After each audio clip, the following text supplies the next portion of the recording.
analysis in qualitative research. And finally, Punithan will be covered about data analysis in quantitative research.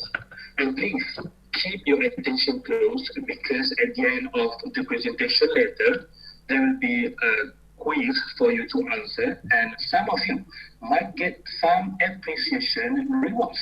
So stay tuned. First, we are going to explore what is data analysis in research. According to Licom and Shenser, research data analysis is a process used by researchers for reducing data to a story and interpreting it. Sekejap, Punithan. Yes. Dia memang keluar dekat saya. Saya tak tahulah kat orang lain. Dekat saya dia keluar PowerPoint warna orange tu je. Dia sepatutnya keluar ke? Okay. Dia ada video. Sekejap Dia ada video.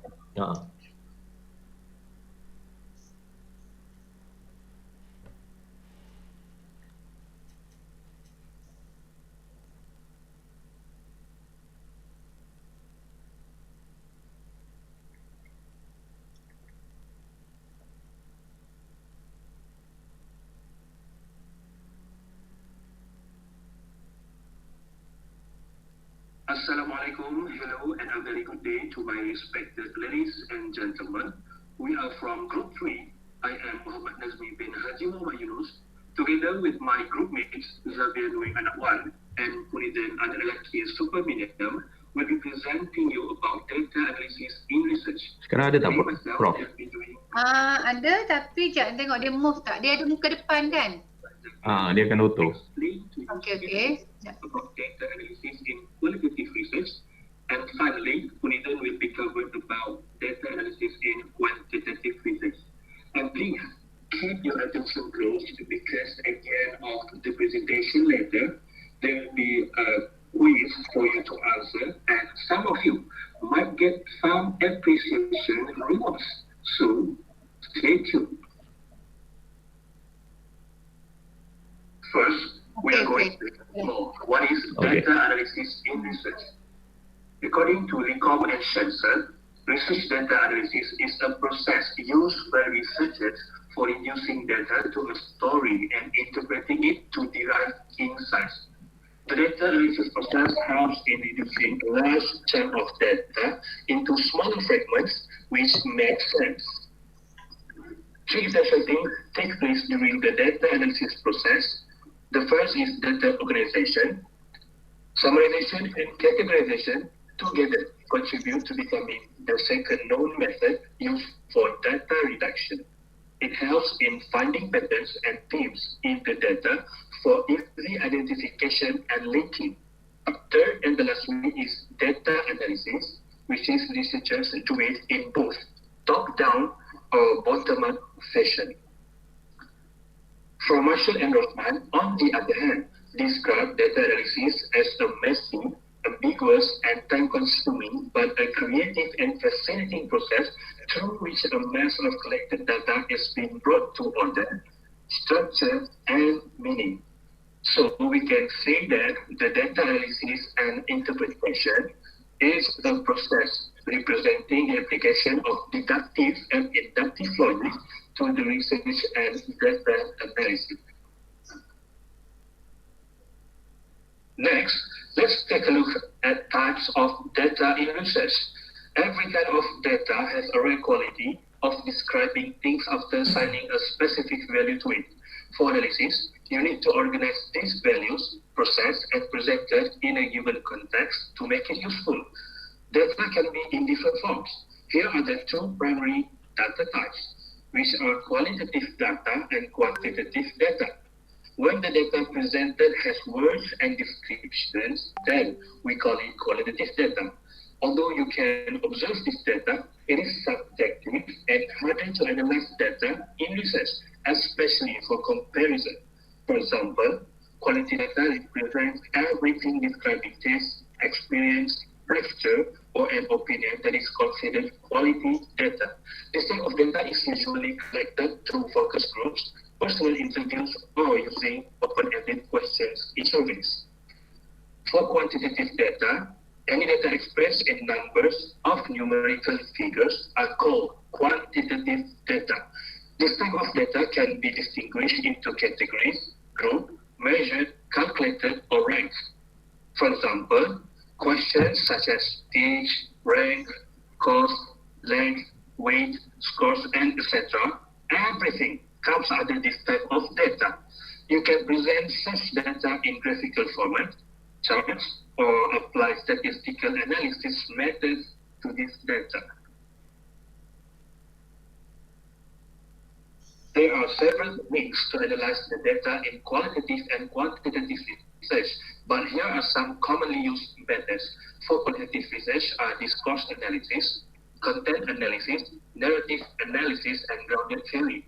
For quantitative research are descriptive statistics and inferential statistics.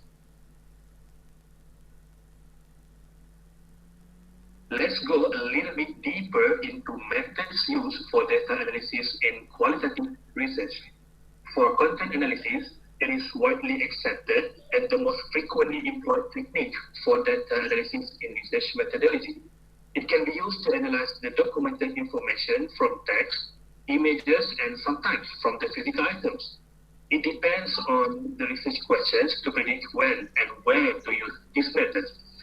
For narrative analysis, this method is used to analyze content gathered from various sources such as personal interviews, field observation, and surveys.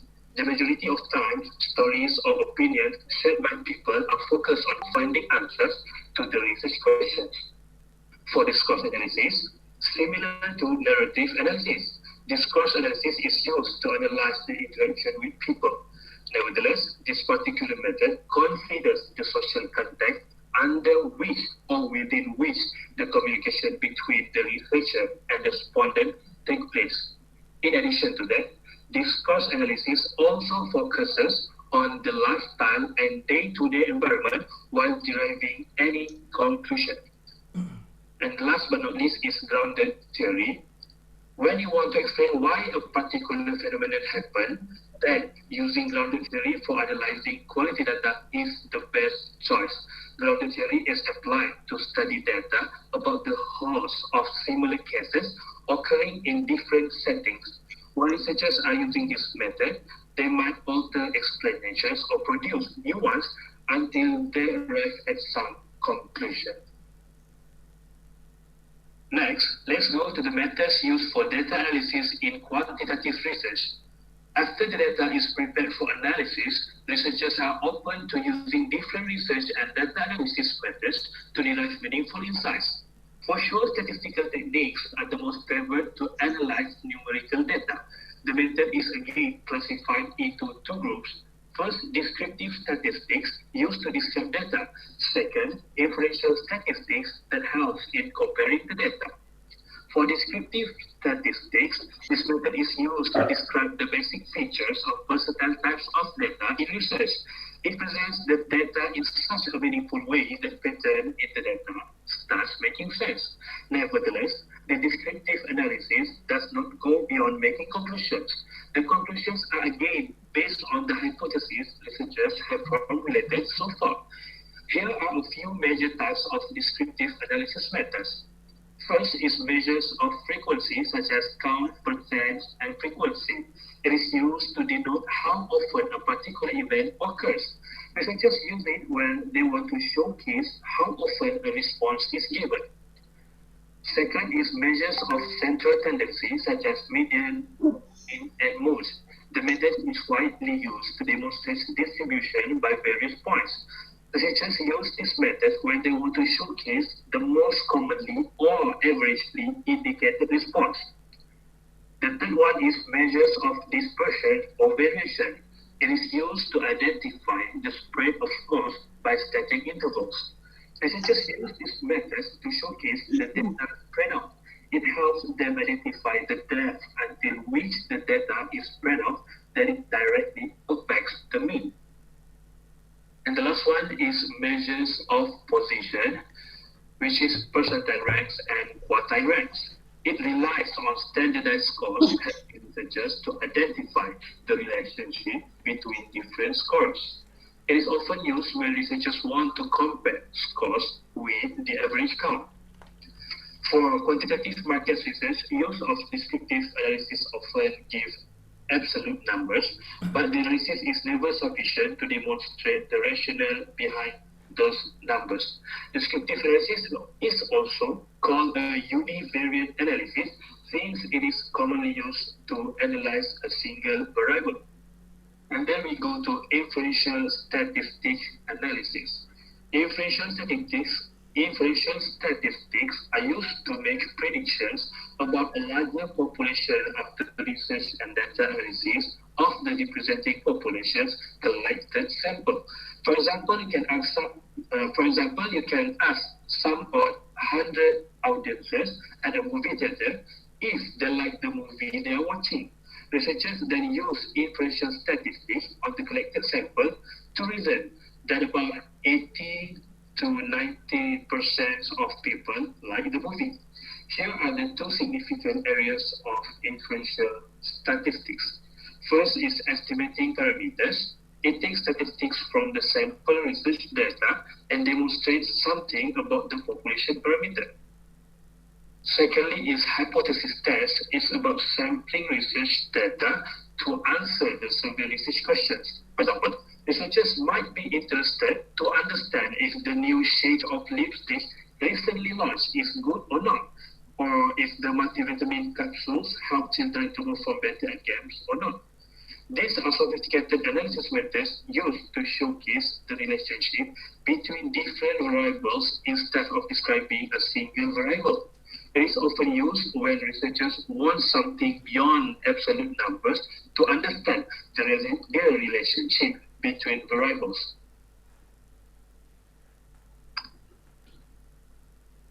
Here are some of the commonly used methods for data analysis in research. First, we go to correlation, where researchers are not conducting experimental research, wherein the researchers are interested to understand the relationship between two or more variables. They option for correlational research methods. Next is cross-tabulation, also called contingency tables. Cross-tabulation is used to analyze the relationship between multiple variables. Suppose provided data has age and gender categories presented in rows and columns, a two-dimensional cross-tabulation helps for seamless data analysis and research by showing the number of males and females in each age category. Next is regression analysis. For understanding the strong relationship between two variables, researchers do not look beyond the primary and commonly used regression analysis methods, which is also a type of predictive analysis used. In this method, you have an essential factor called the dependent variable. You also have multiple independent variables in regression analysis. You undertake efforts to find out the impact of independent variables on the dependent variable. The values of both independent and dependent variables are assumed as being ascertained in an error-free random manner. And then the last one is analysis of variance, or ANOVA. The statistical procedure is used for testing the degree to which two or more vary or differ in an experiment. A considerable degree of variation means research findings were significant. In many contexts, ANOVA testing and variance analysis are similar. Next are differences between quantitative approach and qualitative data approach. For a quantitative approach, measure impartial facts, and qualitative approach concept of social reality and cultural meaning. Quantitative approach emphasize on variables, and qualitative approach attention to communicating process and events. Quantitative approach reliability is important value-free, but for qualitative approach, authenticity of important values are present and explicit. For quantitative approach, theory and data are distinct, but for qualitative approach, theory and data are bonded. For quantitative approach, independent of setting, but for qualitative approach, situational constraint. For quantitative approach, many cases subjected statistical analysis. For qualitative approach, few cases subjected thematic analysis. And for quantitative approach, researcher is detached, but for qualitative approach, researcher is involved. These are the advantages of quantitative data analysis. Observation are used throughout studies. Formulating hypotheses allows for speculation about outcomes, applicable instrument. Safeguards used to minimize or eliminate bias. Predicts correlation between objects. Systematic data collection and analysis. Generalizable to other institutions for further research. Recognize criteria for assessment and validity, and more research conducted by this method. And these are disadvantages of quantitative data analysis. It should only be used if data can be measured by numbers, results quantified. Instrument or method chosen is subjective and research is dependent upon tool chosen. Lack of independent thought by researcher when dependent on instrument or mathematics used to extract evaluate data. Individuals' decisions not evaluated based on their culture or social interactions. Decisions made without regard to individual human thought or choice to predict behavior. All individuals are measured same way. Experiences, backgrounds, intelligence, ability to change decisions at any given point in time, and independent thought. Next are the advantages of qualitative data analysis. It helps explain relationships in detail and individualistic. It can help validate quantitative findings by further investigation. It also can help close gap between research and practice, which is needs of individuals in institutions and study problems more relevant to policymakers. Less dependent on instrument, and it can bring change in institutions and society, such as in-depth, personalized, and examines specific issues. And here are the disadvantages of qualitative data analysis. First, it has strong dependency on sample population in terms of access, as well as honest and valid information. Time and resources needed for collection and analysis is intensive. Next is lack of objectivity and balance by researcher in terms of inferences made and incorrect conclusions. Next is convenience sampling, lack of study of knowledge about methodology, lack of ability to produce and comprehend research, and not recognized. Next, what are the considerations in research data analysis? First, researchers must have the necessary skills to analyze the data, getting trained to demonstrate a high standard of research practice. Ideally, researchers possess more than a basic understanding of the rationale of selecting one statistical method over the other to obtain better data insights. Secondly, usually research and data analytics methods differ by scientific discipline. Therefore, getting statistical advice at the beginning of analysis helps design a survey questionnaire, select data collection methods, and choose samples. The third one is the primary aim of data research and analysis is to derive ultimate insights that are unbiased. Any mistakes in or keeping a biased mind to collect data, selecting an analysis method, or choosing audience sample will draw a biased inference.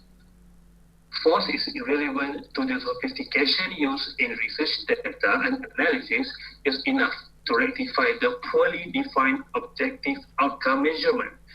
It does not matter if the design is at fault or intentions are not clear, but lack of clarity might mislead readers, so avoid the practice. And the last one is the motive behind data analysis in research is to present accurate and reliable data. As far as possible, avoid statistical errors and find a way to deal with everyday challenges like outliers, missing data, data altering, data mining, or developing graphical representation.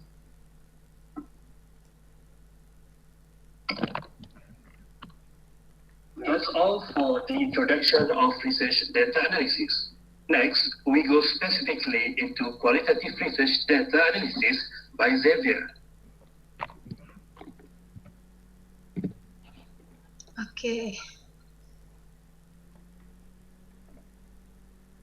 Okey, ada soalan tak? Tapi saya rasa memang jelas kan dia cakap tadi jenis-jenis jenis-jenis analisis, advantage, disadvantage. So, kita biar Xavier print dulu. Print pula. Xavier bentang dulu. Xavier? Okey doktor, saya present sekarang.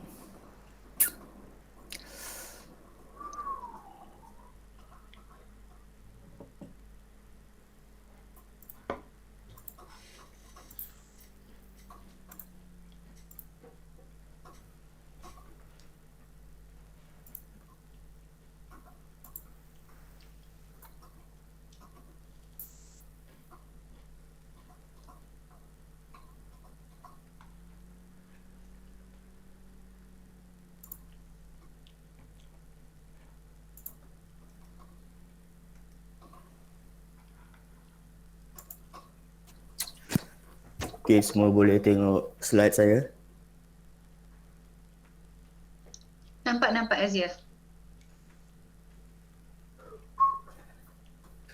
Okay, good morning to our lecturer and to my dear fellow friends. Okay, for my part, I will talk about collective data analysis. Okay, basically this data analysis, this qualitative data can be observed and recorded.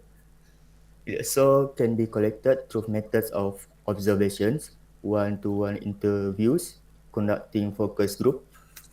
Focus group is the one that we can consider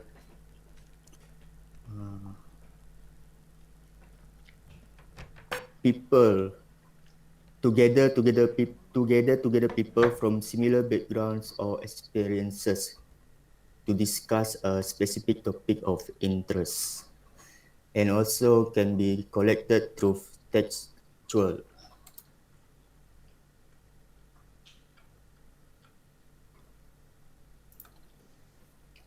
Okay, it is also known as categorical data that can be arranged categorically based on the attributes and properties of a thing or a phenomenon.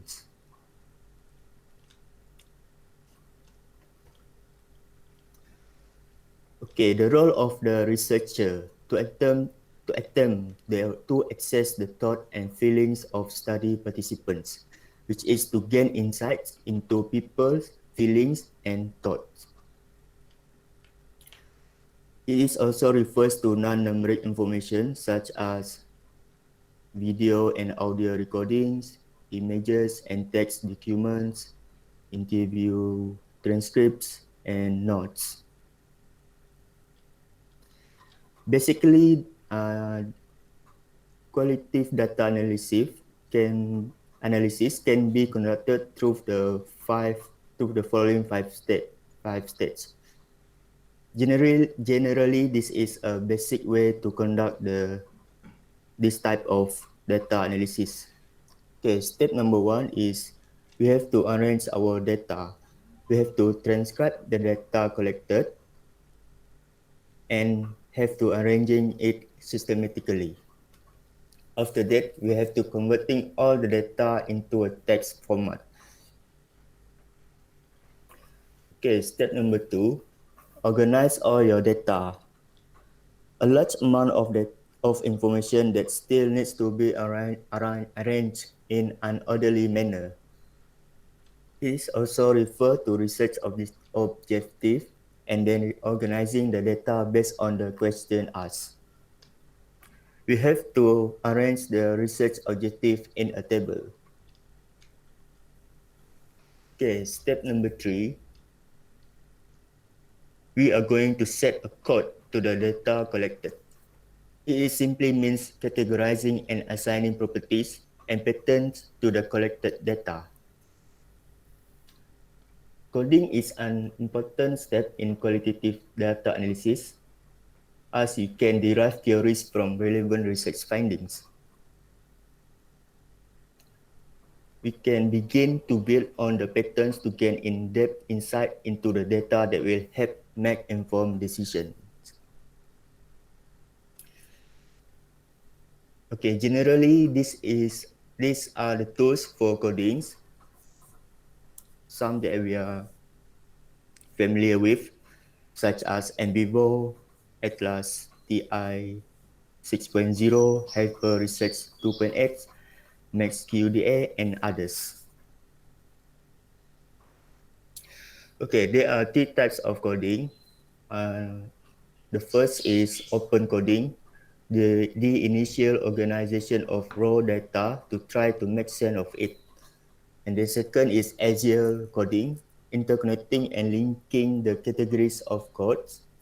And C is the selective coding, formulating the story through connecting the categories. Okay, step number 4, validate our data. There are two sides to validating data. First is accuracy of your research design or methods. And the second one is reliability, which is the extent to which the methods produce accurate data consistently. Okay, step number 5. We are going to concluding the analysis process. We have to state the following in our conclusion, which is the method that used to conduct the research studies, the positive and negative and study limitations. We also must include the suggestion or inferences of our findings and any related area for future research. Okay, now we are going to discuss about types of qualitative data analysis. Okay, before we get started, a few weeks later, our friend have presented about ethnography. Ethnography is part of qualitative data analysis too. And for this presentation, we are not going to talk about ethnography because we already discussed about it. Okay, as we can see here, there are 6 types of qualitative data analysis. Okay, number 1 is discourse analysis, examining how language function and how meaning is created in different social contexts.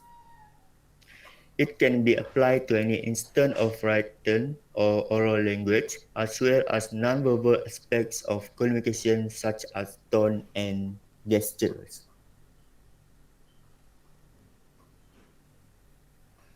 Okay, these are the material that's suitable for discourse analysis, which are books, newspaper and periodical, website, forum, social media posts and comments, business and government documents, marketing materials such as brochures and advertisement, interview and conversation.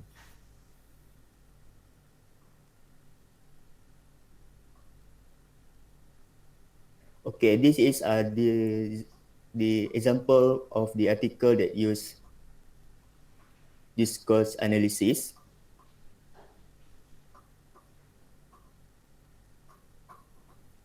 Emergence of critical reading in L2 literature seminars, application of discourse analysis in language pedagogy.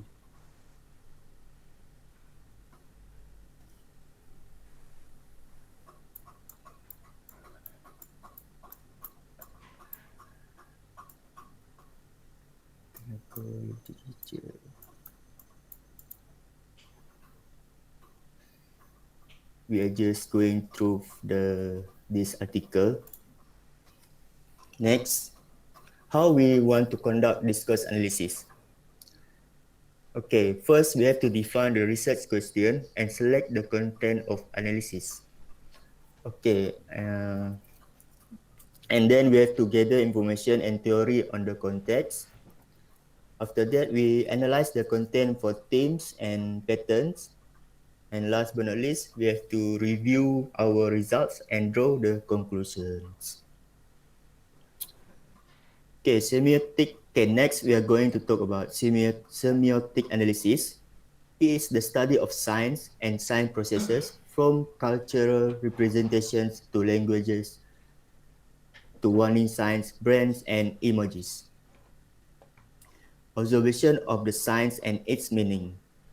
It identifies signs having two key components: signifier, physical signs, sounds, images, or letters conveying meaning. Signified, personal interpretation of a signifier. Okay, let me look at this sign. Okay, the signifier, physical signs, sounds, images, or letters conveying meaning. This is the sign. This is the signifier, whereas the proton is signified, personal interpretation of a signifier. And these two, we call it as a sign.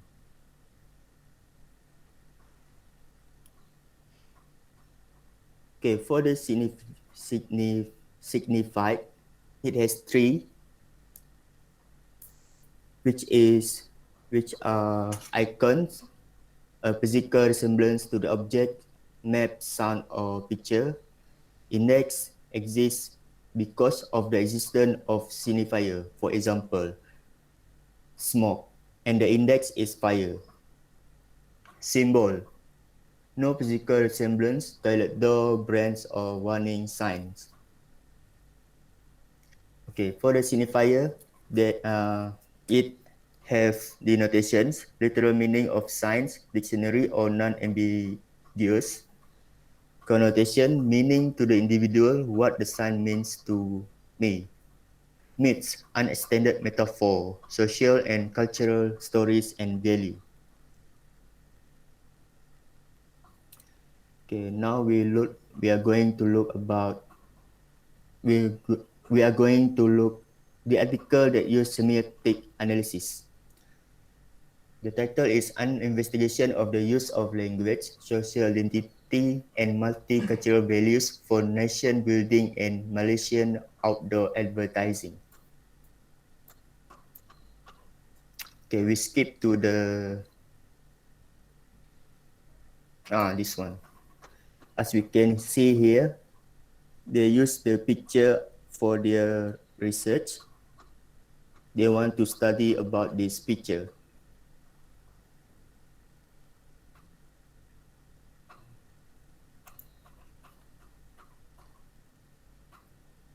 Okay, next we are going to talk about data analysis. It is to find out about the purposes, messages, and effect of communication contents, make inferences about the producer and audience of the text they analyze, can be used to quantify the occurrence of certain words, phrases, subjects, or concepts in a set of historical or contemporary texts. Okay, this is how we want to conduct content analysis. Okay, first we have to select the content we will analyze, and then we want to define the units and categories of analysis. Next, we have to develop a set of rules for coding, and after that, code the text according to the rules. And last but not least, we analyze the results and draw conclusions.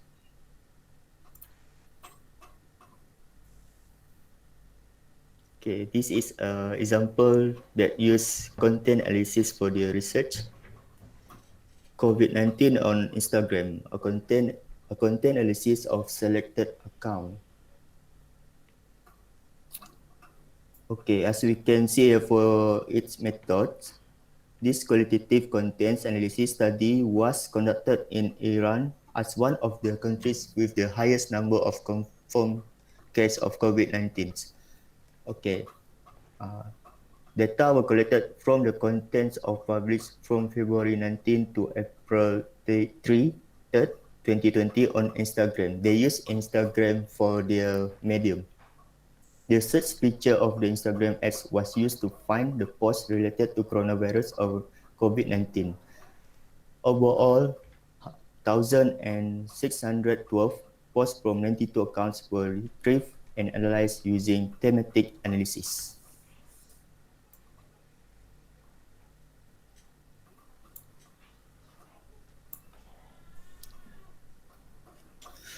Okay, next we are going to talk about narrative analysis. as a means to gather greater understanding of the social world and the production of data, according to Brunner 1986, Denzin 1989, Gaze 1975, Prisman 1993, Rosenwald and Ochberg 1992. This narrative analysis are collecting and telling a story of stories in details. Researchers write narrative about experience of individuals, describe a life experience, and discuss the meaning of the experience with the individual. Okay, these are the variety of different approaches to data collection and analysis. We have oral history, biography, autobiography, life history, life narrative, the sociology of storytelling, and autoethnography. Now we are going to look the example that use this narrative analysis. The title is The Quest for Effective Interdisciplinary Graduate Supervision, a critical narrative analysis.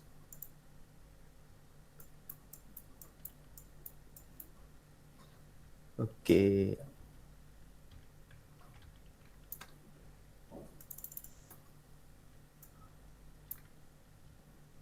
Overall, this research is about they interview the person with this type of question. Tell me about your experiences working as a graduate student or supervisor in your graduate program in an ID context. What went well? What could have gone better? How was it different for your disciplinary graduate experiences? This is how they conduct the narrative analysis.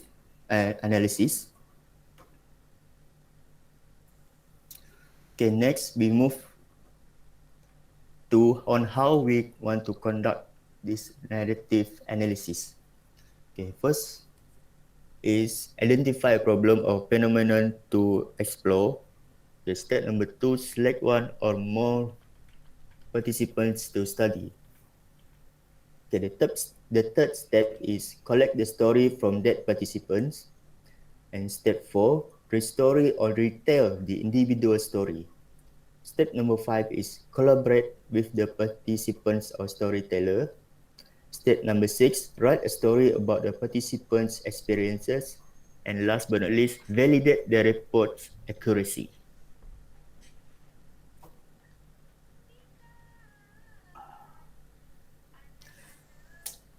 Okay, next we are going to talk about grounded theory analysis. It refers to a set of systematic inductive methods for conducting qualitative research aimed towards theory development. The term grounded theory denotes dual reference, a method consisting of flexible methodological strategies, the product of this type of inquiry. Okay, according to Bernard 2000, the grounded theory process is deceptively simple. As you can see here from this flowchart, number 1 is produce transcript of interviews and read through a small sample of text. Identify potential analytic categories, that is potential themes that arise.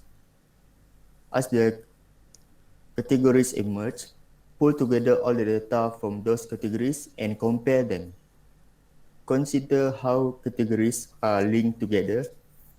Use the relation among categories to build theoretical models, consistently checking the models against data, especially against negative cases.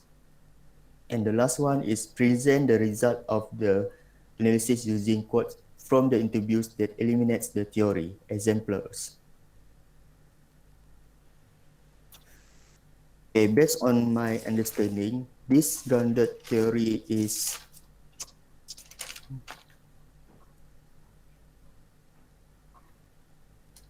they want to develop a new theory. What I'm trying to say is the theory is not found at another book or any references. The theory that is they want to create is grounded in the data. For example, in this article, decision-making process and factors contributing to research participant among general practitioners, a grounded theory study. As we can see here for this method, we use the grounded theory approach to construct a substantive theory to explain the decision-making process of GPs to participate in research activities. 5 in-depth interviews and 4 focus group discussions were conducted among 21 GPs. Post-pool sampling followed by theoretical sampling were used to determine saturation of the core category. Data were collected using semi-structured open-ended questions. Interviews were recorded, transcribed verbatim, and checked prior to analysis. Open line-by-line coding followed by focus coding were used to arrive at a substantive theory. Memoing was used to help bring concepts to higher abstract level. Okay, let me look for this. Okay, we focus on this gambar raja here. The grounded theory is based on the way that how they conduct the research.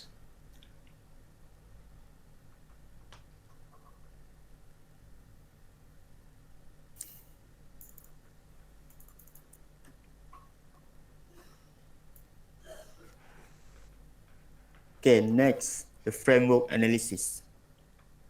Basically, framework analysis is a qualitative method that is aptly suited for applied policy research. Better adapted to research that has specific question, a limited time frame, a pre-designed sample, and priori issues. Okay, there are five main stages in framework analysis. Familiarization. Okay, to refers to the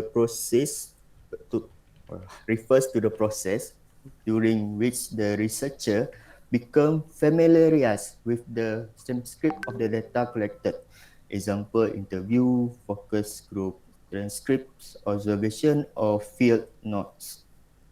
Also, the researchers become immersed in the data by listening to audio types, studying the field, or reading the transcripts. Okay, next, identifying a thematic framework. At this stage, the researchers have to identify all the key issues, concepts, and themes by which the data can be examined and referenced. Okay, indexing. Okay, we move to indexing stage, which is applying the thematic framework or index systematically to all the data in textual form by annotating the transcript with quotes from the index, usually supported by short text descriptors to elaborate the index heading.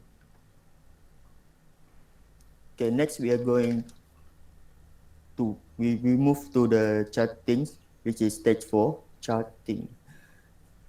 At the charting stage, we are rearranging the data according to the appropriate part of the thematic framework to which the relate and forming charts.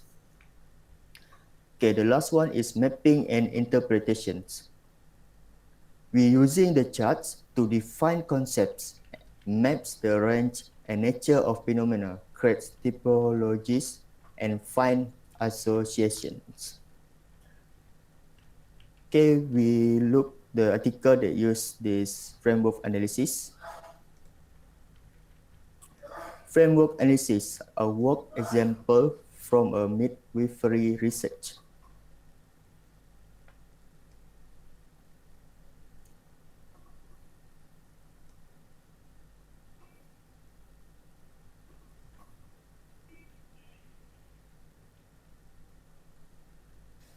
As we can see here, as I mentioned earlier, they use the familiarization with raw data, and then they're deciding initial themes, summarizing or synthesizing the data. This is their themes and initial categories. Okay, descriptive accounts and explanatory accounts.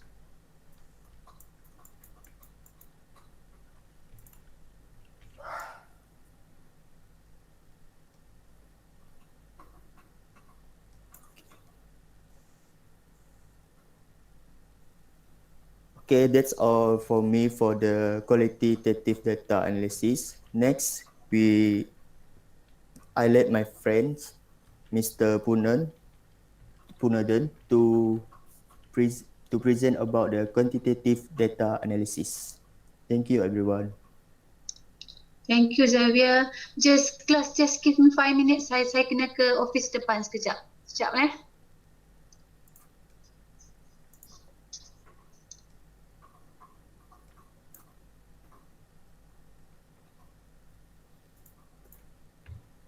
Okay, kawan-kawan, just untuk peringatan, lepas habis presentation saya, kami ada sediakan quiz Kahoot. So kalau boleh, tolong bersedia dengan device yang kedua lah. Kalau anda tengah guna laptop, boleh guna headphone. Kalau anda tengah guna handphone, kalau ada laptop ke sebelah, bolehlah. Kalau siapa yang macam dah di luar rumah tu, tak apalah, kita kecualikan. Tapi kalau boleh, siapa yang tengah guna laptop, okay, mungkin boleh guna handphone untuk main Kahoot.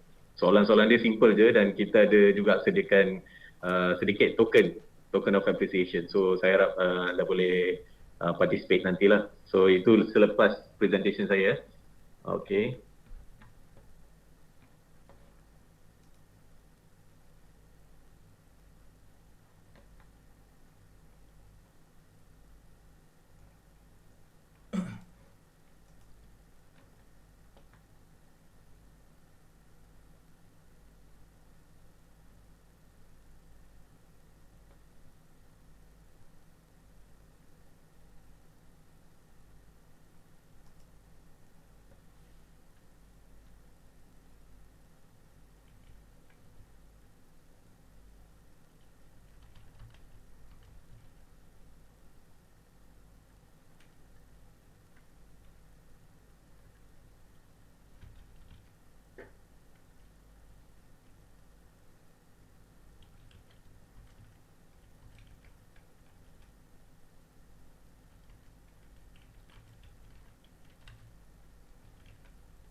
Okey, Punitan. You nak sambung terus ke? Boleh sambung terus? Boleh. Okey.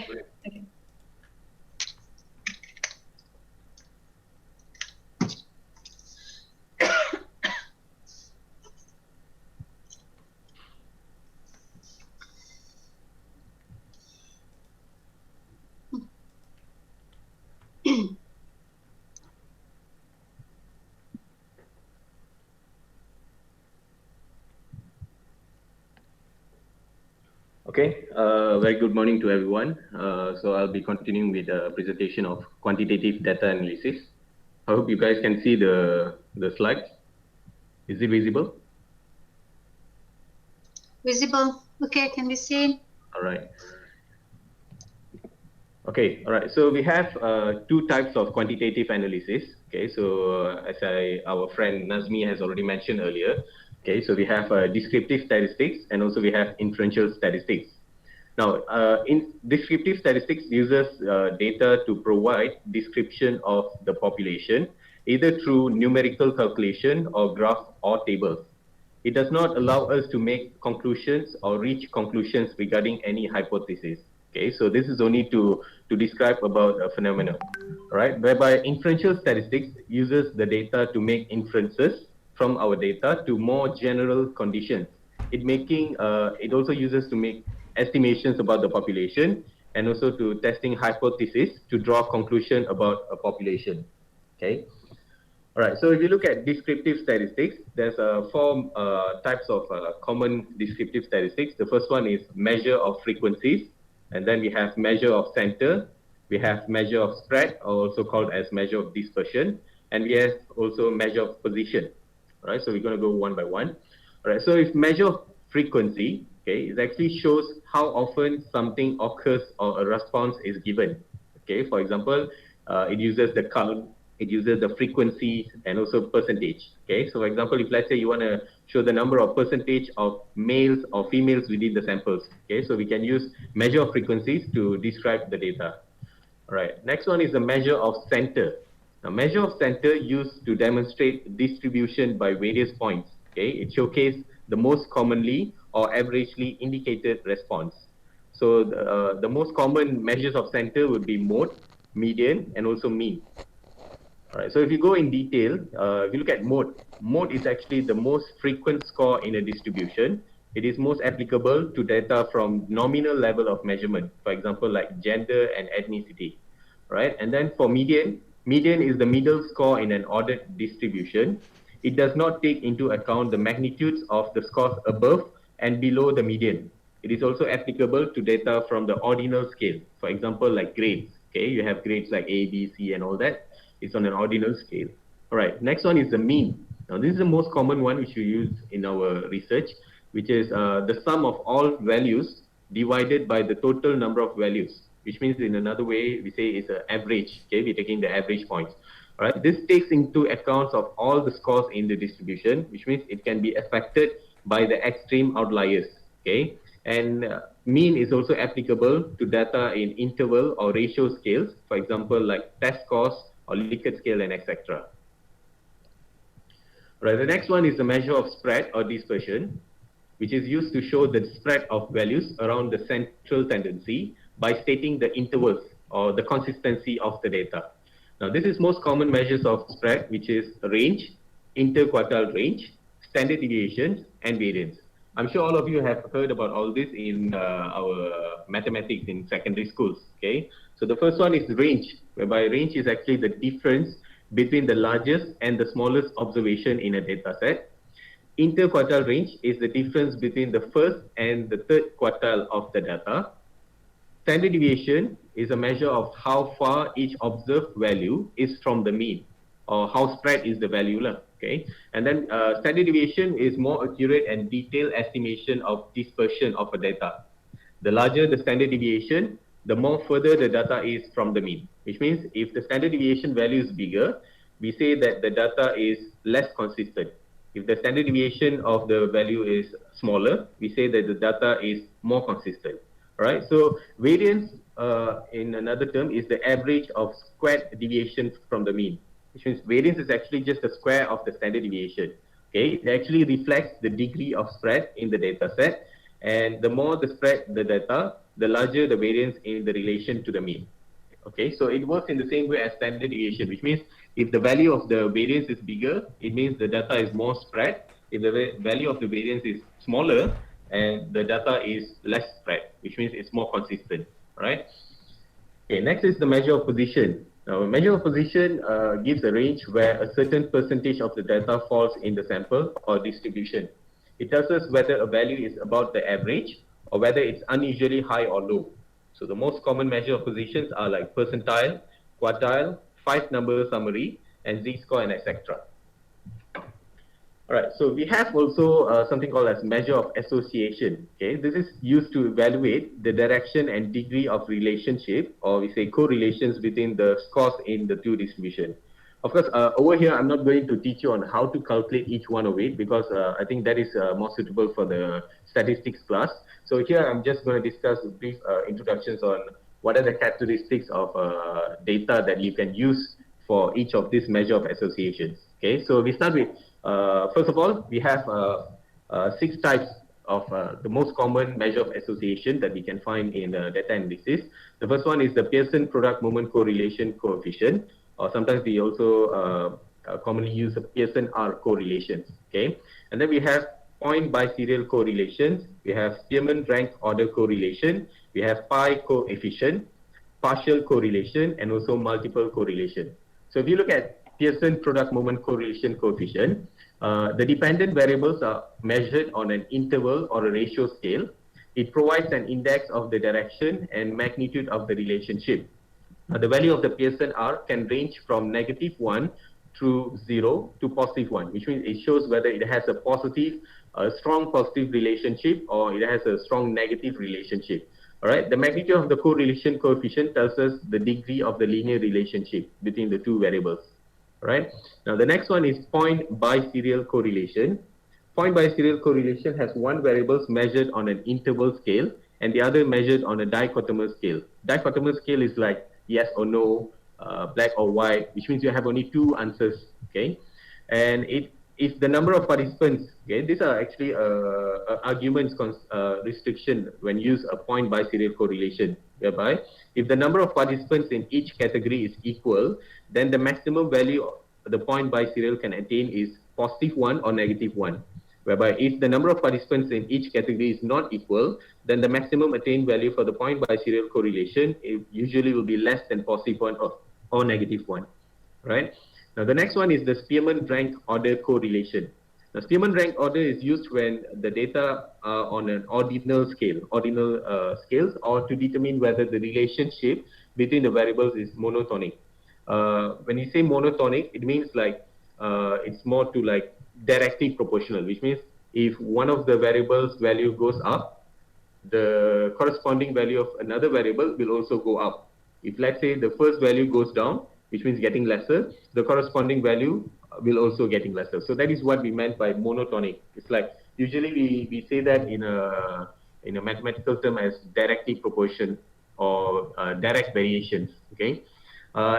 Spearman rank order also interpreted in much the same way as Pearson R, which means it ranged from -1 to 0 to +1. Okay, and then we have pi coefficient. Pi coefficient uses both of the variables are measured on a dichotomous scale, and it's usually calculated by dummy coding the responses as ones and zeros, and then plugging the results scores into the formula for the Pearson R, which means this is also interpreted in the same way as Pearson R correlation.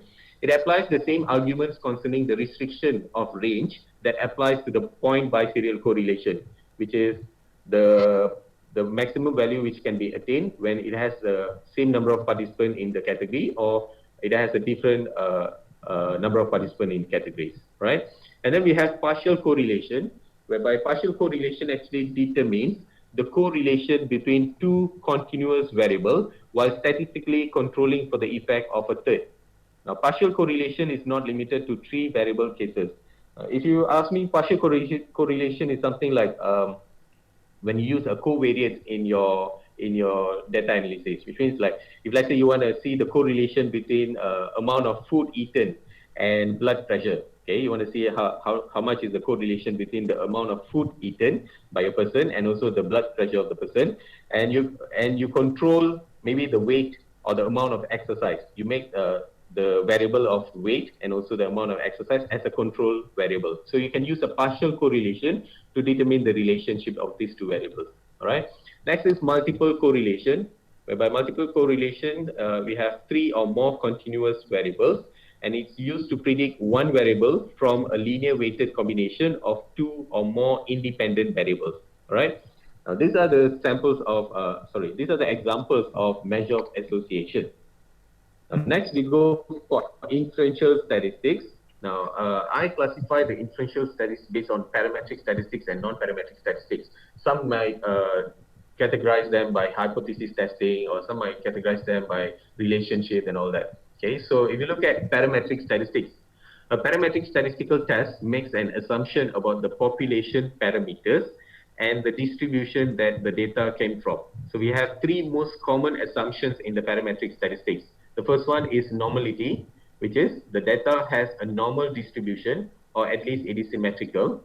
And then the second assumption would be homogeneity of variances, which means the data from the multiple groups have the same variance. And the third one is random independent samples, which means the data, the scores has been sampled randomly from the populations. Now, parametric statistics is seen to be more powerful because it's more likely to detect the differences that truly exist between the variables. All right.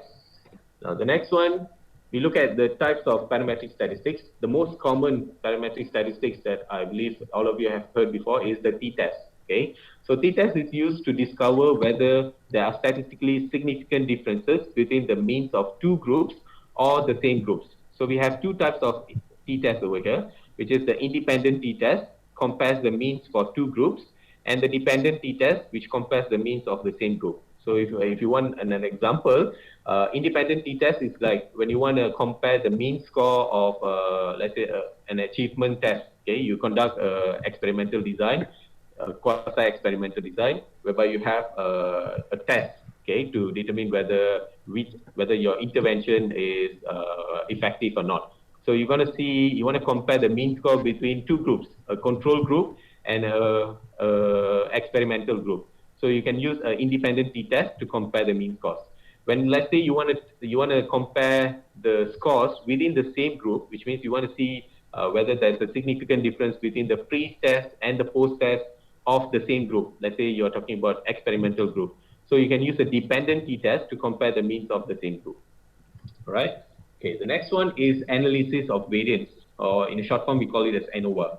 All right. ANOVA is used to discover whether there are statistically significant differences between the means of more than two groups. Okay. So whenever you have involving more than two groups, you can use the analysis of variance as a data analysis method.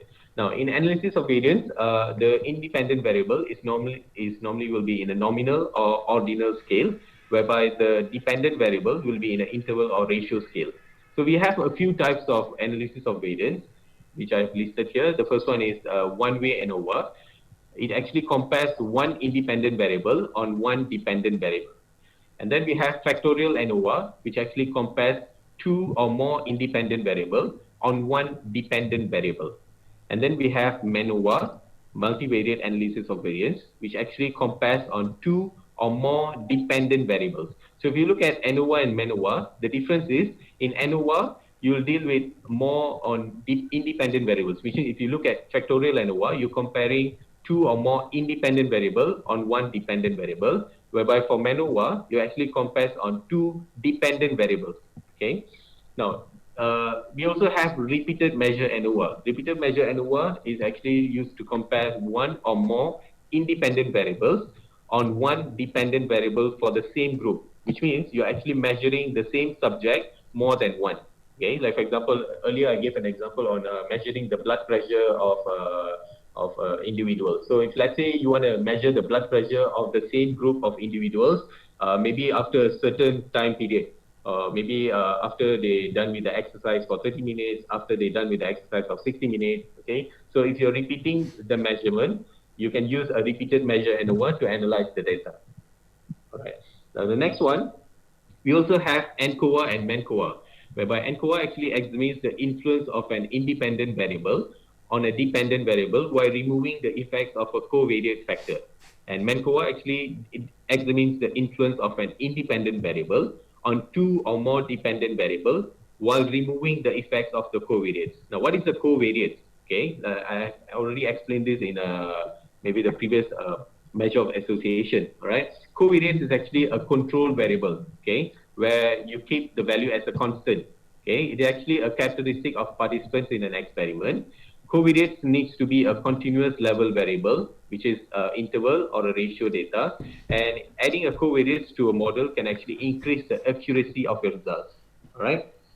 Now, The next one, these are the few examples of analysis of variance, okay, situations where you can use the types of analysis of variance. So if you look at the first one way ANOVA, you can use, let's say when you want to compare the test score by the level of education, whereby this level of education, we have three groups. We have people from high school, we have from who are graduated, and some, let's say, post-graduated. So we have three groups to compare the test score of the groups, okay? And then let's say we want to use two-way ANOVA. Two-way ANOVA means you're comparing test scores by both level of education and zodiacs, which means like you have two independent variables and you have one dependent variable, okay?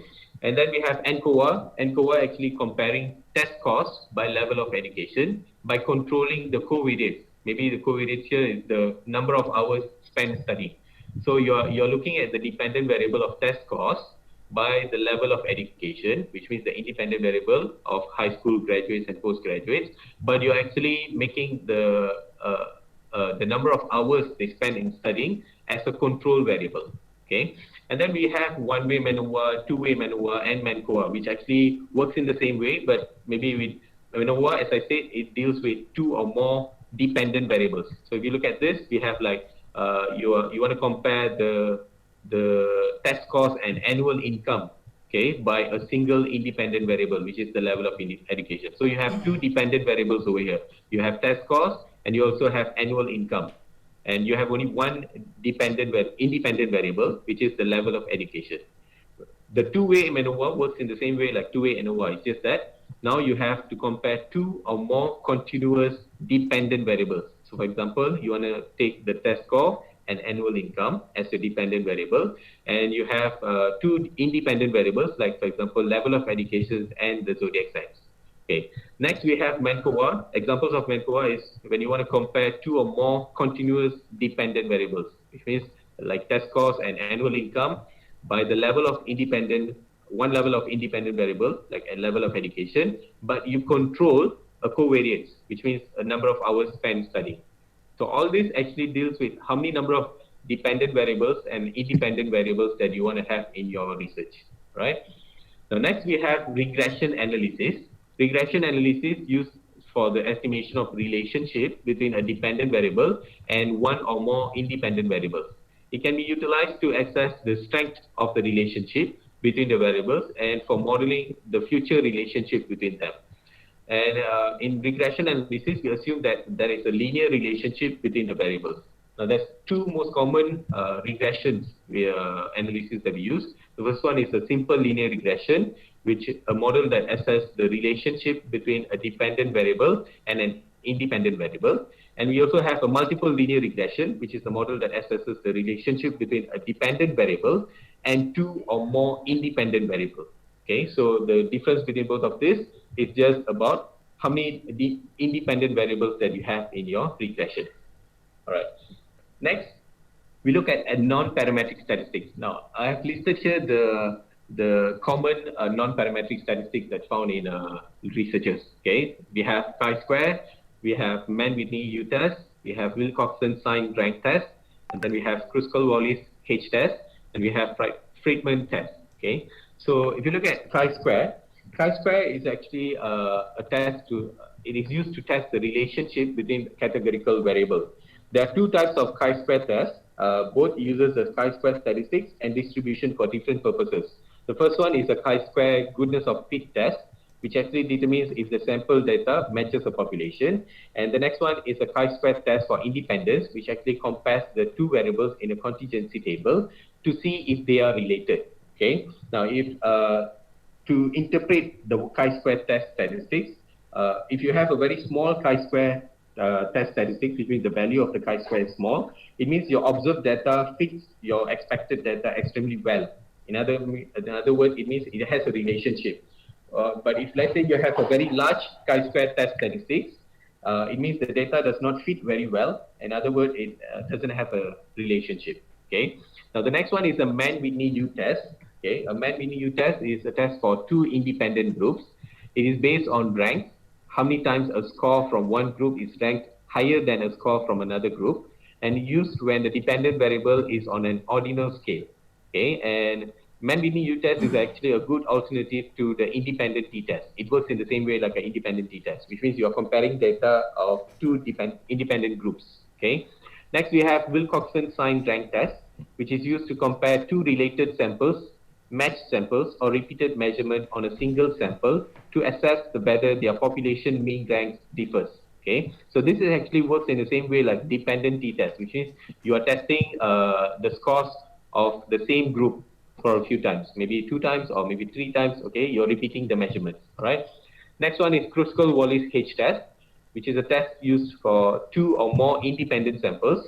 It uses one categorical variable and one ordinal variable, and it determines whether the medians of the 2 or more groups are significantly different, which means Kruskal-Wallis is acts like ANOVA test, okay, which means you test using 2 or more independent samples. All right. Next one is Friedman test. Friedman test is used to find the differences in treatments across multiple attempts. It's an alternative to one-way ANOVA with repeated measures, which means like you are repeating the data collections for a few times, okay, for the same group. Okay, so this test for 3 or more dependent samples. All right. So if you, I think I haven't explained about the non-parametric statistics. What is a non-parametric statistics? Now, non-parametric statistics is a statistics which actually comes when the parametric assumptions are not met, which means we have 3 assumptions earlier. We had normality, we have about variance. The values of variance are equal, homogeneous variance, and also we have random sampling, which means when these 3 assumptions are not met, which means it's not done, we consider that the data collected has a non-parametric statistics. Okay. All right. Next one. These are the corresponding tests between the parametric and non-parametric, which means if you want to use a man-beating U test, it is actually equivalent to an independent t-test for a non-parametric data. If let's say you want to use a dependent t-test, you can also use a Wilcoxon sign rank test for a non-parametric data set. If you take Kruskal-Wallis, it's actually equivalent to a one-way ANOVA. If you use Friedman test, it's actually equivalent to one-way repeated measure ANOVA. And for correlations, a Spearman rank correlation is equivalent to a Pearson correlation for a parametric test. Okay, so these are the corresponding tests that you can use for data analysis between parametric and non-parametric. Okay, all right. Now, usually to select a data analysis, we actually it depends on the research concerns or the objectives, okay, of your study. All right. So if let's say you want to describe phenomenon, you can use the measure of center, you can use the measure of spread, you can use the frequency, or you can use percentage. Okay. If let's say you want to compare between 2 groups, you can use t-test, you can use ANOVA, factorial ANOVA. When I say compare between groups, okay, not just 2 groups, it's whether it's 2 groups or more than 2 groups, you can use these are the following data analysis that you can use. And when you want to test, if let's say your research is about relationship between the groups, then these are the following research and data analysis that you can use. All right. So I hope that clears a bit on what are the data analysis that we can select for our research. All right. These are the references that I've used. And as I mentioned earlier, I think even our friend Nazmi has mentioned earlier that we have a Kahoot quiz, okay, which will be just very short time. It will be like within 3 minutes, we'll finish this. And we have prepared a token of appreciation for the winner, okay. We'll give you a 10 Go e-wallet credit. Okay, so I hope you guys can, I think I already mentioned earlier, please open your, open your handphones or laptops. It's going to be very fast, Prof. I hope you give us a few cues for a while. Okay. Okay. Okay, so please let me share the Kahoot quiz. We have, I think most of you have played before. Okay, you'll have a pin to enter. So let it load for a while. Meantime, get your device ready.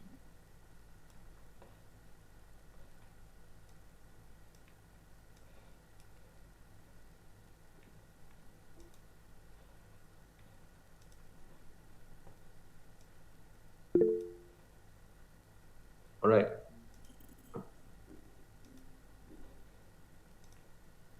Okay. Okay, so I hope you guys can join, use the website, or if you have the Kahoot app, you can also use the app. Okay, this is the website you can use in your phone, and it will request for a game pin. So please enter this pin, and you can use your name. If possible, try to use your name because we need to give away the prize later. Okay, so I hope can make it fast. I'll give maybe around just 1 minute to join.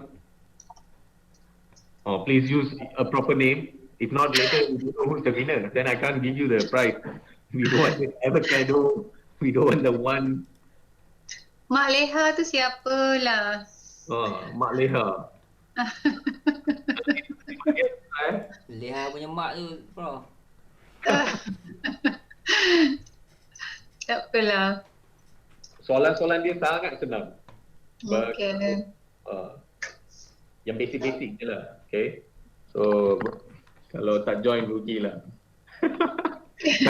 Marketing. Okay.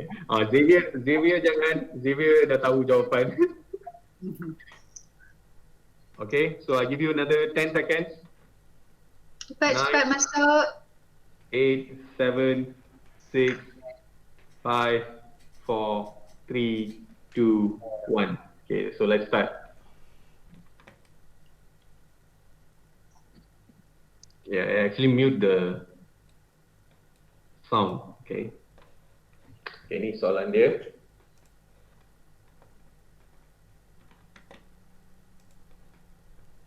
Soalan dia ada di atas ni, jawapan di bawah. Cepat jawab. 5 saat.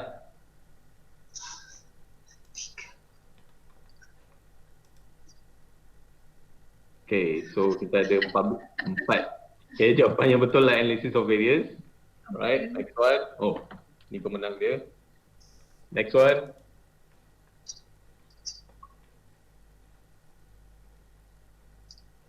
Which of the below are the tools used for coding of qualitative data?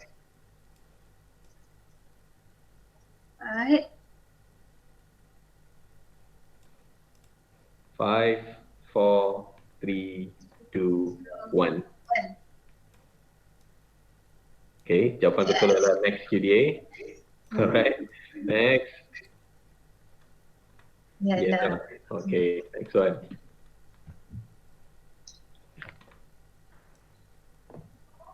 Stated below are the measures used in the descriptive statistics, except mana yang bukan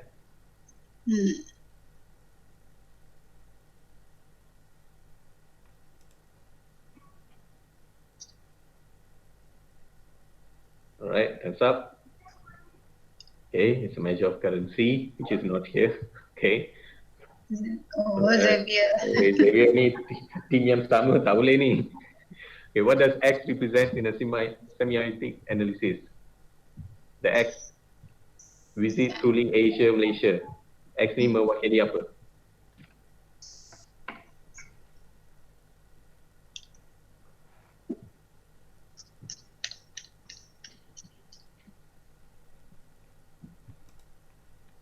Alright, signify. Okay, next one. Which of the following is a parametric statistics? Mana satu adalah parametric?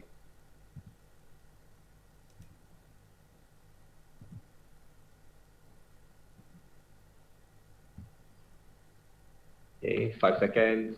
4, 3, 2, 1. Okay, one way and over. Alright, next one. Which of the corresponding non-parametric tests for dependent t-test? Mana yang corresponding test for dependent t-test?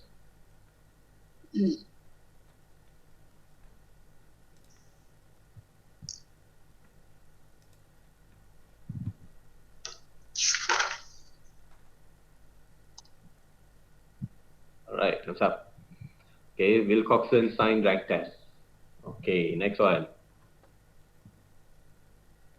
Soalan ke-7, the following are the assumptions in parametric analysis, except. Kita ada 3 assumptions. Mm-mm. Mana satu yang bukan?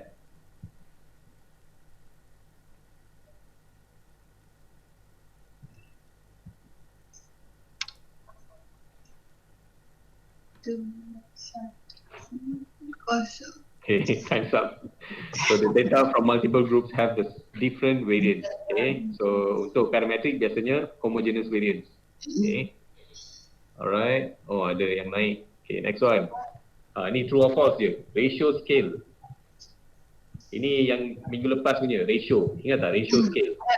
Zero. Does ratio scale has arbitrary zero value? True or false?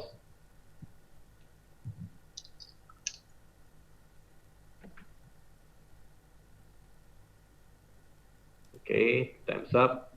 False. Okay. True. Alright, next one. Naik. Naik dan naik. Okay, last one. Bukan. Second last. Which of the following is a quantitative variable? Quantitative.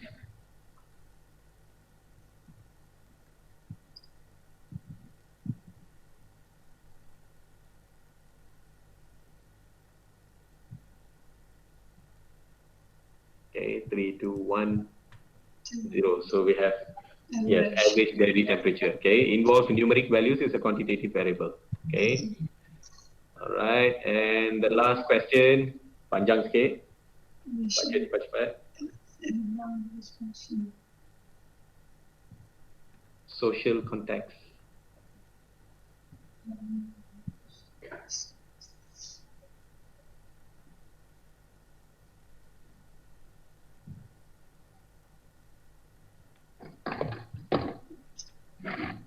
Tiga, dua, satu.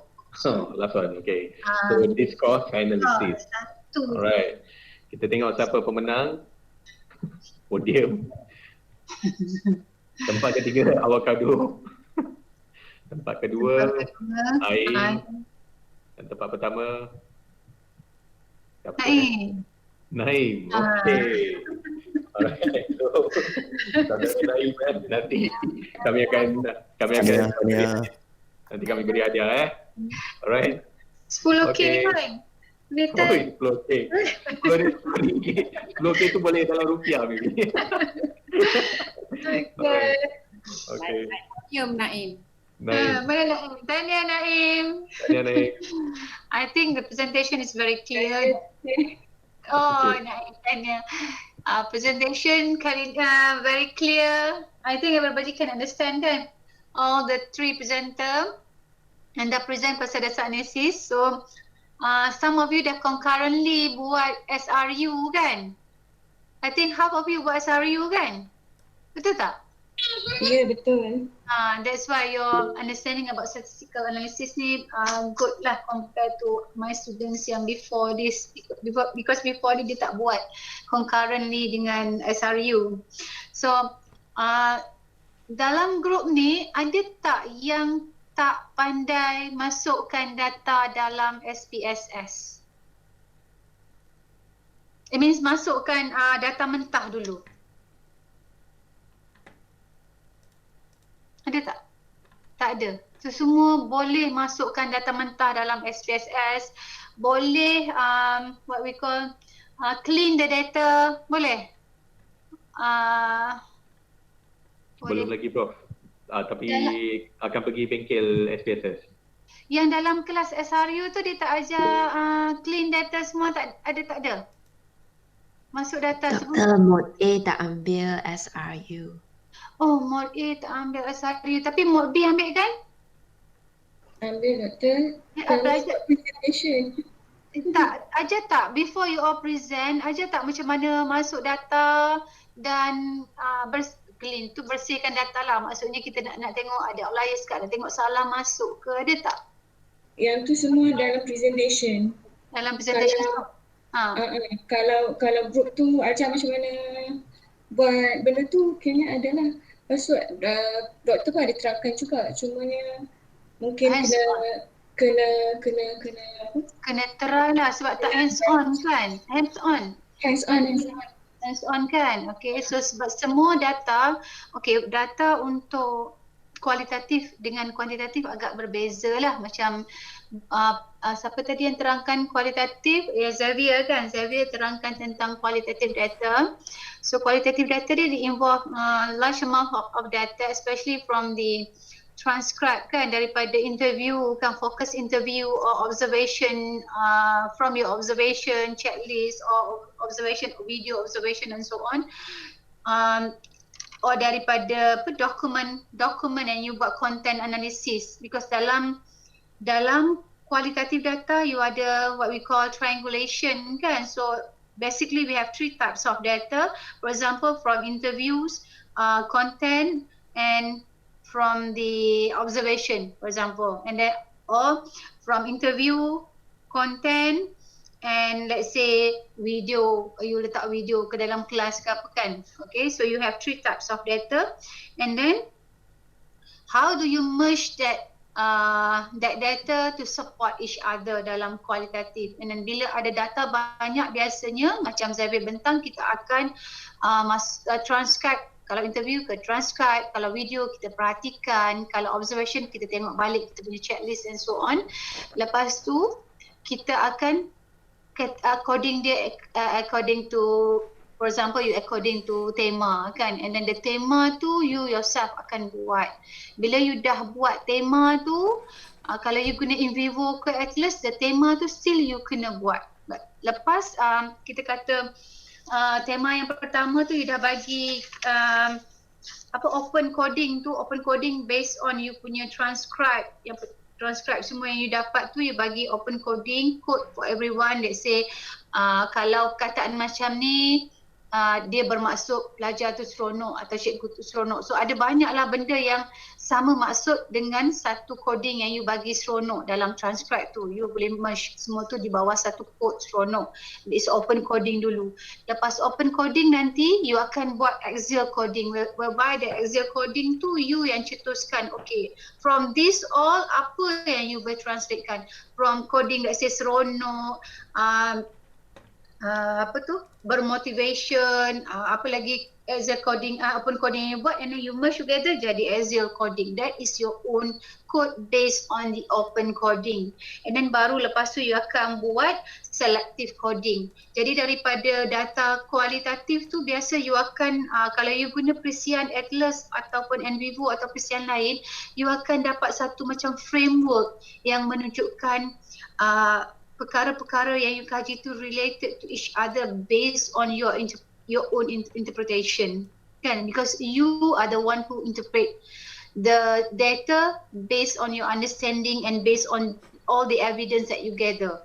And then nanti you akan combinekan, you akan supportkan the observation with your interviews and checklist and so on to support each other. Nanti dia akan you akan combinekan together, dan dia akan jadikan bahawa setiap satu tu akan memperkukuhkan each other dapatan, plus you present all the evidence.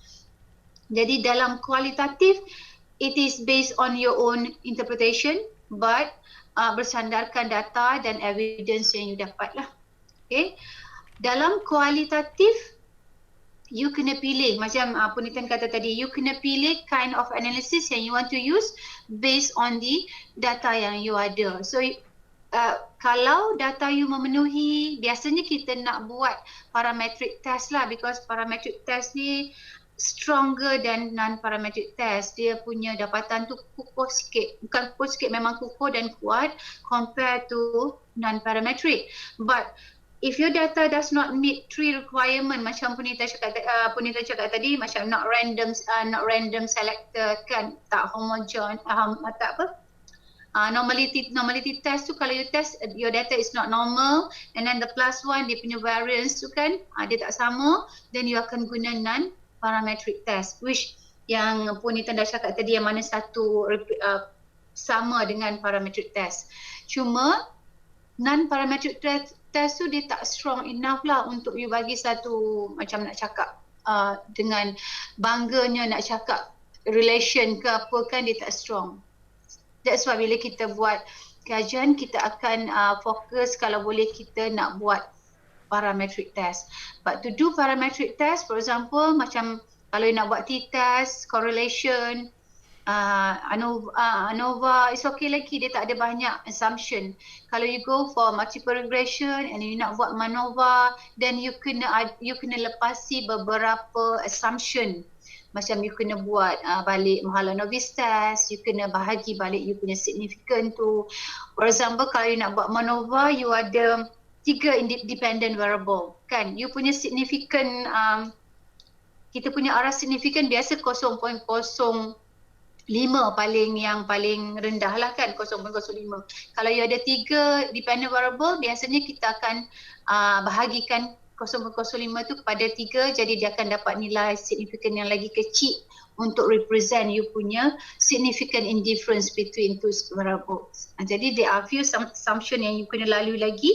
You kena buang all those outliers before you proceed to the higher statistical level of analysis kan.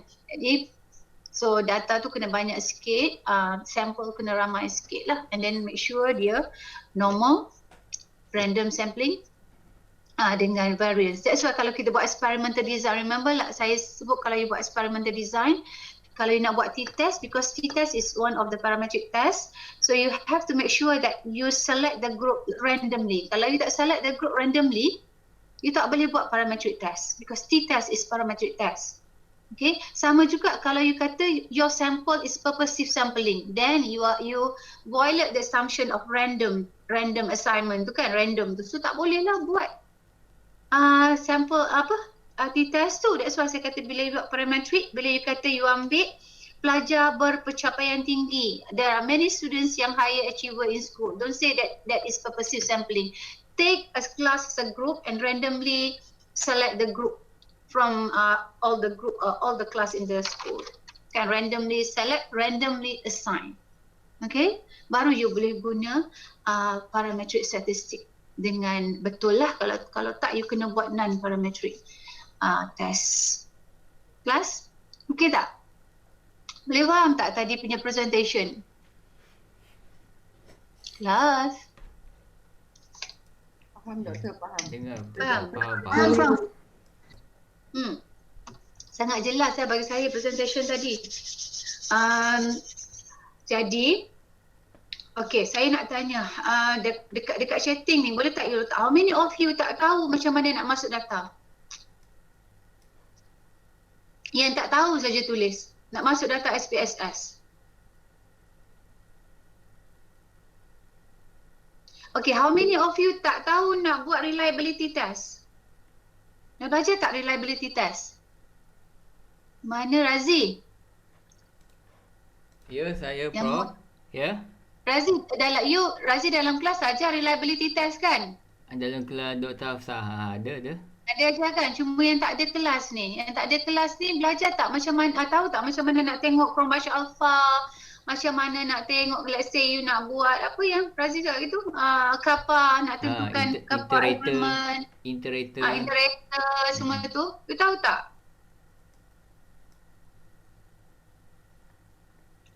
Tahu ke tak? You dengar tak saya cakap ni?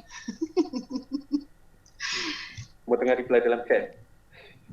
Tengah reply dalam chat. Okey, sekejap. Oh, saya tak ni dalam chat. Tengok. Okey, tak tahu. Saya tak tahu. Tak tahu. Okey, so mungkin next week. Next week kita buka SPSS kot. Kita tengok macam mana kita nak masukkan data dalam SPSS. Kita masukkan sebab half of you dah belajar kan. Jadi kita main-main je lah next week. Boleh? Boleh doktor, boleh. Sebab nanti you all kena buat 3 minutes perbentangan tau. Remember 3 minutes perbentangan. Tapi bukan next week lah, next 2 weeks lah you all bentang. Next 2 weeks. Next week saya nak cuti sebab next week kalau saya cuti 4 hari tu saya dapat cuti 10 hari. Yang 25 Ogos kan? 25 Ogos. 25 Disember. Kan, that one on Friday. Saya ingat the whole week tu saya nak ambil cuti. Christmas okay. pun time tu Prof. Christmas pun time tu. Christmas time tu Christmas bersambung dengan apa? New Year kan? New Year. New Year. Saya ingat masa tu kita nak cuti lah. Boleh tak kita cuti waktu tu? Boleh Prof. Kami follow Boleh Prof, kan je. boleh cuti juga. Boleh Doktor, kita pun cuti semua. Kita cuti. Boleh sampai di jalan-jalan Doktor. Cuma next week saya next week pula. Next week lah kan? Next week hari Jumaat kita buka aja SPSS. Saya akan tunjukkan sedikit. Lepas tu mana-mana yang tahu kita share lah. Macam mana nak kira reliability, nak tengok kapal ke kan. Sikit je lah T-test nak terangkan pasal. Mungkin kawan-kawan yang dah belajar tu mungkin boleh share bersama-sama saya dengan kawan lain. Sekejap je lah next week. Kita buka SPSS tengok Yang channel. Prof kata cuti tu next week ke next 2 weeks? Next 2 weeks. Kalau Christmas next week 25. Kalau next 2 week baru New Year. Sekejap ni. Christmas 25 kan? Minggu Lepas tu depan, 25 hari Jumaat kan? Ya. Jadi saya lah plan nak cuti 4 hari supaya saya dapat cuti 10 hari. Kan 25 Christmas, saya nak cuti 28, 29, 30, 31. Sebab satu tu memang kita cuti juga kan? Satu cuti, satu hari Jumaat. Satu tu. 25 pun next week pun cuti. Jadi 2 minggu sebenarnya kalau ikutkan. 2 minggu cuti kalau 2 minggu cuti. So next week tak ada jugalah. You Christmas tak boleh kacau lah. Kesian yang sambut Christmas. Ada yang sambut Christmas kan? Maksudnya 8 hari bulan baru kita boleh on balik kelas tak Doktor tak? So 8 hari bulan lah kita tengok statistik sekejap. Sambil tu 2 minggu tu you all boleh buat untuk presentation tu lah. Untuk proposal. Presentation proposal yang 3 minutes tu. Boleh? Kita hantar video ke kita present? Video. Saya nak video. Tapi you present video nanti. Kita buka video. Okey.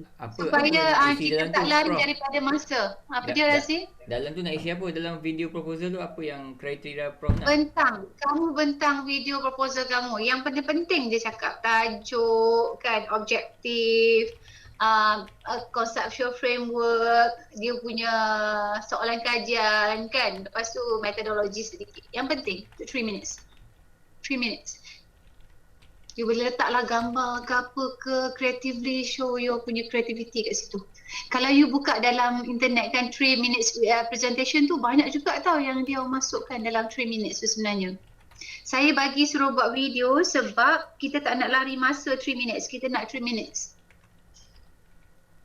And then kalau you ada peluang nak 3 minute presentation tu, you masuklah pertandingan. Ada banyak pertandingan 3 minute presentation tau. Kalau Usi buat nanti, saya bagi tahu you all. Boleh? Pertandingan tu untuk apa Doktor? Selalunya kan kadang-kadang bukan UPSI saja, universiti lain pun dia ada buat pertandingan 3 minute presentation based on students research lah or proposal or research.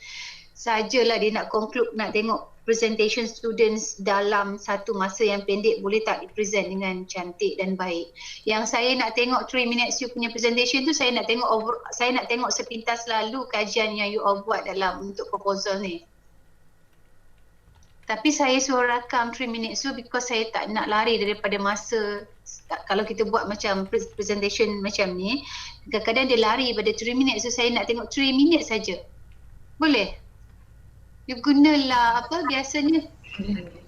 Boleh ke? Boleh Doktor. Boleh Doktor, insyaAllah. Maknanya ringkaskan proposal you. Kalau you tak nak tunjuk, let's say you tak nak tunjuk word-word, you nak tunjuk grafik ke, it's up to you. Tapi 3 minit je kita bagi you masa. And then kita share dalam kelas. Boleh? Boleh Doktor. Okay. So maknanya you all ada 2 minggu lah kosong tu kan. Proposal kena hantar bila? 8. Due. 8 Januari. Yang hari kita next week tu. Apa dia is 9. Apa dia Doktor? 8 Januari tu kan kita hantar. 8 Januari. Ya. Kamu dah sampai Pahang ke? Isnan? Sudah di rumah sudah. Oh, di rumah sudah. Ya. Okey lah tu dah duduk di kampung Okay. So, any question class regarding yang hari ni punya presentation class? Tak ada. Doktor, kita exam bila? Berapa hari bulan? Kita exam sekejap. Jadual exam tak keluar lagi tapi kita exam minggu kan kita ada 14 minggu, kita exam minggu Ya. ke-15. 15 Oh, tu lah. minggu ke-15. Oh, dia memang Jadual belum keluar lagi kan? kita exam doktor macam mana? Dia online ke ataupun Online. dia maksudnya dia ada Online. bagi tempoh masa lah. Ya. Untuk SEM ni kita bagi you all 2 hari. Kalau tak saya, kalau yang ikut yang meeting hari tu 2 hari. Maksudnya saya atau penyelaras saya tak pasti lagi akan naikkan soalan untuk katalah kita start 23 hari bulan Januari kan. So kita akan start 23. 23 tu you akan nampak soalan. So kita bagi 2 hari, 23, 24. 24 tengah malam tu habis lah 2 hari. 24 jam. Maksudnya jawapan kena upload semula ke? Dan jawapan tu kena upload. Maksudnya saya akan disediakan satu tapak untuk you all upload jawapan you pada tapak yang saya sediakan lah dekat tapak kita tu lah. Sebab every student akan upload dekat lecture dia masing-masing lah. Oh, okey. Maksudnya kena tulis panjang lagi Prof. Kalau nak markah panjang, bukanlah tulis panjang Naim. Maksudnya based on kan kita bagi soalan tu based on markah kat tepi tu dengan soalan tu bajet-bajet lah kan. Sebab last time memang soalan yang macam ni dia tak adalah susah sebab dia sometimes application of the knowledge saja sebab kita nak student tu menjawab dalam konteks tu sendiri. Biasanya soalan diberi untuk yang kita buat assessment tugasan khas macam ni kan. Kita bagi student apply dalam konteks kamu sendiri. So bila dikata dalam konteks kamu tu relate dengan TC proposal yang kamu buat tu dan fikirkan dalam konteks kamu. So ini tak sama dengan orang lah. Kita tak nak ada pelajar yang sama dengan sesiapa. So jawab based on jawapan, tengok markah tak banyak pun sebab dia 40% je kan. 60% tak assignment. 40% je, markah dia tak banyak kat situ. Memang kalau compare dengan yang kita test dekat UC, yang take home test ni lagi, take home exam ni lagi mudah lah bagi saya.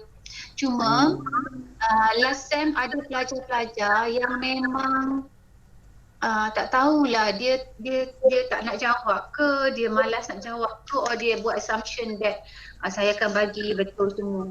Sebab kamu kena faham soalan tu dalam konteks kamu, so jawab dalam kefahaman kamu. Tak ada satu jawapan yang sama dan tak ada satu jawapan yang betul. Dia cuma ada konsep asas yang kita apply kat situ kan. So jawablah, maknanya jangan buka internet, lepas tu copy masuk. Dia tak sama dengan soalan tu, maknanya dia tak link tu betul. Dan kita akan bagi pada markah pada yang application of knowledge tu lah. Seperti mana yang ditanya. Jawab je, boleh jawab. Oh, senang je Dr. Chen? Senang je. Senang aja soalannya. Saya rasa memang senang compare dengan soalan yang kita buat dekat sini, dekat kita exam macam biasa. To get A, kalau you nak dapat A untuk CRU, you kena dapat let's say 40 marks tu, you kena dapat at least 35 above. You dapatlah A. Kalau you dapat 20 something, tak akan dapat A lah. Sayanglah kalau you tak buat betul-betul. Oh, okey.